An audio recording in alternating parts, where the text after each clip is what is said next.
Hello, you're watching Mainstream. I'm Khushbu Soni, co-founder and CEO of Mainstream. Today, we're going to be talking on the topic from risk to resilience, the playbook for enterprise security powered by Tata Communications. And I am super thrilled to be having joined by Mr. Harshad Mengle, the Global Chief Information Security Officer at Tata Communications Limited.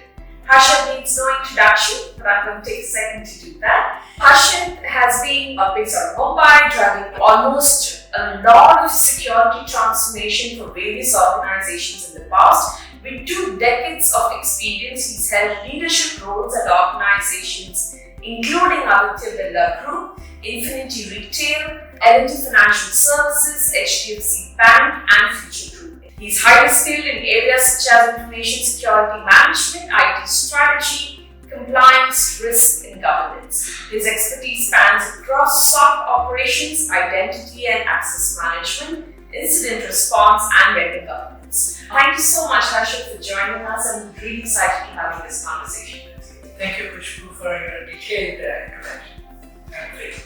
Wonderful. We're also accompanied by Mehernaz Mehta. She's a Cybersecurity Director Solutions and PreSales at Tata Communications. With over 16 years of experience in cybersecurity, architecture, and consulting, she comes with rich experience in driving instrumental in helping enterprises across industries, strengthening their security posture through tailored solutions spanning SIEM, SIM, SOAR, EDR, XDR, Zero Trust, Identity Security, and Cloud Security.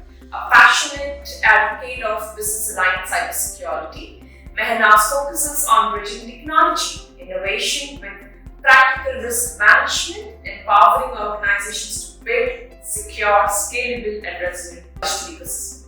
Welcome to Mainstream, Mehernaz. Wonderful. So we're talking about cybersecurity. A very important conversation in today's time. Harshad, you are leading global security management for Tata Communications, and we've all seen the cybersecurity landscape is shifting from managing risk to building resilience. From your perspective, what does true cyber resilience look like in an AI-powered threat environment? It's quite an interesting question. See, I think resilience, in my opinion, should not shake the business. Basically, you can't really stop the businesses. More of your business should be unshaken. What I mean to say is basically resilience is a service. It's not just a security function now. It is basically a business function. Basically, I would say capability rather than function. Because how quickly you come up to your business in case of a cyber attack is equally important. We also talk about nimble, viable enterprise, which says that at least you should have recorded business processes which are critical to your business. And in case of a cyber attack, you should be in a position to quickly come up. Okay, so this is what I mean is cybersecurity resilience. Now in AI, I think AI has really a game changer. AI has really done a lot of good in part. Adversaries are using AI to create a lot of attacks through dark web, deep web. They are also using for phishing. A lot of things are happening in there. This is a sword as well as a shield. Okay, so I would say organizations should start using this as a shield. They should use AI more from a resiliency standpoint. For example, if there is an attack happening, you need to have predictive analysis done through AI. And at the same time, if there is some sort of a prediction that there is an attack happening, you should also equally build a resiliency in the system so that in case of adverse effect, the organization should come up quickly. Of course, AI can be used for that, using the human in the loop, to build the entire resiliency. That's what my take is. Absolutely, very interesting thing. Mehernaz, you work closely with large enterprises across sectors. What are some real-world examples of how AI is transforming the speed and precision of detection and response in complex infrastructure? So I think examples how we can build AI resiliency is first is automated anomaly detection. Right? So detect if there is an anomaly happening within the environment. Threat triaging, automated threat triaging, as well as threat containment. Right? So how can you automate that using AI? That is the crux. By doing this, I believe we can at least reduce, say, the false positives by about 70%, and the amount of human intervention that is required to get back to its original state, at least reduce by 50%. So these are, I think, some of the real examples by using AI, which we should inculcate in our cybersecurity environment. Wonderful. Harshad, coming back to you. Today, as we see, as enterprises are growing rapidly and that too digitally, right? Connecting plants, partners, and supply chains. How do you ensure agility doesn't come at the cost of security or governance, especially when embedding AI into operations? Okay. See, I think digital growth, when we talk about digital growth and agility, okay, they bring a lot of risk, okay, because they are, you can't see these kind of risk when it talks about digital growth and agility. Now, without a governance, is a big problem because agility can be fragility without governance. So, in my opinion, both are equally important. Now, I probably will take maybe some of the examples where we see governance, if it is not there in AI, because a lot of initiatives are taking place today. Users are themselves trying to gain access to AI models to develop something on their own, right? And if the security is not built in the in the process, and actually the initiatives may be uncontrolled. There could be security gaps in those initiatives. And when it talks about innovation initiatives, cybersecurity should not be a blocker. It should support it. So governance plays an important role. So we probably will understand what sort of initiatives these are and how actually we can enable users in a more secure environment. Is something which is very equally important when we talk about digital growth, because we can't really stop digital growth. It has to be there, and organizations should be supported. So today, security should not be treated as you stop. It should rather help organizations to have that support that we can give you a secure way to access, secure way to innovate, secure way to have a digital growth. So in my opinion, these are critical phases of AI adoption. So fragility is something which we need to be careful. So without governance, this is tends to happen. Yeah, absolutely. And I think as we are rapidly moving on digital security with AI, it is very, very important. And when we start tackling a lot of security, business teams try to not really be okay with that. So that understanding of business requirement by the CISO and the whole cybersecurity team to support the business team is extremely important, and vice versa. So I think that goes hand in hand, like you mentioned. But very well put. Thank you so much, Harshad. Mehernaz, coming back to you, often resilience is seen as purely security objective.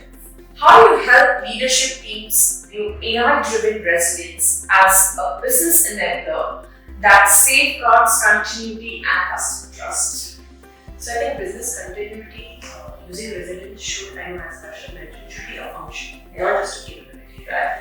Now, by say examples like if you are able to understand there is an anomaly, you are able to contain that particular incident, results in three benefits. First is your company's reputation remains intact, right? How fast you recover, how well you recover. Compliance issues, right? So regulatory authorities, when you have to give a report back, it shows how well you were able to come back from a particular incident with minimal intervention. And lastly is your customer confidence. So customers know that even if there is something that is going to go wrong, I know that I am safe in this particular organization space. So that is where I think these are the three major things that a leadership team would look at in terms of building a resiliency plan using AI. Awesome. Now, given the pace and the scale of threats, how important are partnerships as we with technology providers in helping organizations move from reactive defense to proactive predictive resilience? So partnership is the most important pillar if you really want to have a successful strategy in cyber. Because partner brings a lot of intelligence, they bring a lot of experience, they bring a lot of skills as well. And these are the most critical pieces if you want to really have a successful strategy in cyber. So I think when we talk about cross-functional, cross-organization, partners can bring that experience that what is good for my organization and how I can actually achieve this within, because security will not, the attack will not stop. And you have to be always proactive, always be ahead of the game, right? Partners bring that agility, that they bring that experience, which actually help organizations to achieve their security goals. In my opinion, partners plays also an important role in not just managing the solution, but they are also thought leaders. What they bring is basically what is happening around. Okay, we probably will know what is happening around through media, right? But they will come to know through the companies how they are actually handling the security incident. For example, any incident happened in the organization, I think partners are the one who actually shares their knowledge. These are some of the things. They will not share the sensitive one, but at least knowledge that these are the attacks which may happen in your group companies, and you probably have to protect it using these controls. And that's something which is very valuable. Today we, in isolation work, we understand certain controls, but which is good for our organization. That kind of experience security is between partners. Absolutely. That's yeah, absolutely. And I think with so much of sophisticated cyber attacks, and we're not talking about those cyber criminals with hoodies and tapping on the keyboard. It's not all that. So we talk about AI-driven sophisticated attack. I think the whole ecosystem coming together, the providers, the enablers, I think all coming together is going to help, keep building the whole cybersecurity posture for organizations. Wonderful. Mehernaz, given the complexity of today's threat landscape, how does a truly collaborative AI playbook between enterprises and technology partners look like? So by default, the definition of playbook is a workflow which is already defined. Should there be an incident or anything that happens, right? And when it is an AI-driven playbook, it needs very tight integration with the complete environment. It needs complete intelligence sharing from what is in the environment, and a careful execution of the steps. So as you mentioned, human intervention in deploying the playbook is also very, very critical. So while AI is will automate it for you, but somewhere that human eyeball intervention is also very much required. And this will ensure complete transparency and a complete governance framework.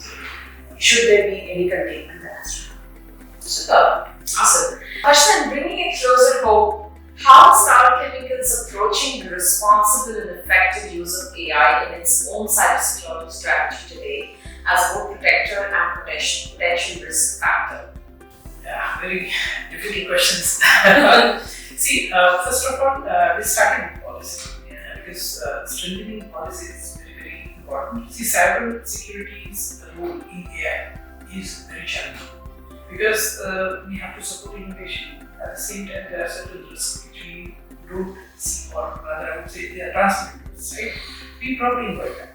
So, cybersecurity CISO role is basically to understand what exactly is required in AI and allow only certain things which are required for a business to function. Now, if somebody wants to have additional accesses, additional portals, they want to build something on cloud, what sort of a data is going out, right? So, that's something which we need to understand. So, for that, I think first is basically policy design. You need to have a controls in place. If you are saying that this is how we are going to restrict data, we are going to have data on premise, this is how allowed data, right? So that policy and then the control which will actually worsen this. On top of this is basically awareness, because that's something which is also really important because today there are so many AI portals available and you never know, right? What sort of a data they are capturing from users. So in my opinion, third important piece is the awareness which we started working. Fourth is basically you need to have strong capability in monitoring what is happening, because that's something which is very difficult because at this stage there are technologies tools available, but we haven't really seen to that extent where they are actually capturing everything what is basically uploaded or shared on the LLMs which we talk about and the security. So we are building those guardrails so to ensure that the whole AI is, because it's a cultural or mindset change, right? And it has to be handled in progressively, and that's what actually we are trying to building taking baby steps towards building AI system. Wonderful. Finally, one last question I ask. As we enter the world where both attackers and defenders leverage AI, what principles or governance frameworks do you believe are essential to ensure responsible AI in security? So, I think Harshad mentioned a few minutes ago, the users are creating their own AI model. Yeah. So, accountability, who's creating an AI model and the actions for the AI model, that is something that still needs to be accounted for. Human intervention, right? So, it's not that once you build the AI model, it's okay. You need to continue to review it, you need to continue to audit it, and also you need to continue to improvise and ensure that for a particular AI model, if it is processing any customer data, that data should not move out of the particular environment, especially if it's PI related. So again, the privacy part of the AI model also needs to be very, very carefully accounted for. So the holistic view is the accountability and the governance piece should be absolutely intact when creating an AI model, either be used by an attacker or by a defender. Superb. And great conversation and wonderful insights. I come to my last segment, and this is a rapid fire segment. I love doing this because this is where you go unfiltered, and whatever comes first in your mind is what me and my viewers would like to hear. So, are you ready? Yeah. Awesome. We'll start with you, Harshad. If AI could take one complex decision off your table, which one would you delegate and which one would you always like to keep it to you? So I think incident identification to extent entanglement can be delegated. First level of action, any action, because there is some sort of human intent required. So that I will not delegate. For example, incident happening, containment can happen, but if that containment is going to impact safety, that comes first. Yeah. Then probably human in the loop is coming into picture, and then human will take a decision whether we should allow to contain and what sort of implications it will have. So I will decide. Got it. Mehernaz, what's one mindset shift you believe every leader must embrace to truly thrive in an AI-powered world? One thought leadership is that everything cannot be powered by AI. Some amount of human intervention always be required. So we need to set up a mindset that cutting down human workforce just by deploying AI is not a solution. Right? You still need human intelligence. You need somebody to build the AI model, to train the AI model. Human intervention always wins. Awesome. Harshad, in your view, what's ultimately more powerful, instinct or data? Data is more powerful because data gives you insight. Okay? From that insight, we take decisions. Right? But instinct is also very important because incomplete data or incorrect data will lead to different challenges. So there your instinct plays an important role, which is not very easy to decide. Yeah, so I think both are very important, but data is important. Perfect. Awesome. A leadership habit or principle you never compromise on, no matter how fast technology works. Accountability and transparency. Superb. One last question, Harshad. If you had a perfect unplugged day, no screens, no meetings, how would you spend it? Wonderful. That's my favorite question. I'll spend my time with nature because there are so many things you can learn from nature. I often go to safaris and I learn a lot during those safaris. Spending time with family is also very important because in safaris they are all remote locations. Yes. And they don't work. So Yeah. You're completely at. So being closer to nature is something. Awesome. This was great. Thank you so much, Harshad and Mehernaz, for joining me on the main street. Wonderful insights on cybersecurity, and I'm sure our viewers will have a lot of key takeaways from this conversation. Thank you. Thank you very much. Awesome.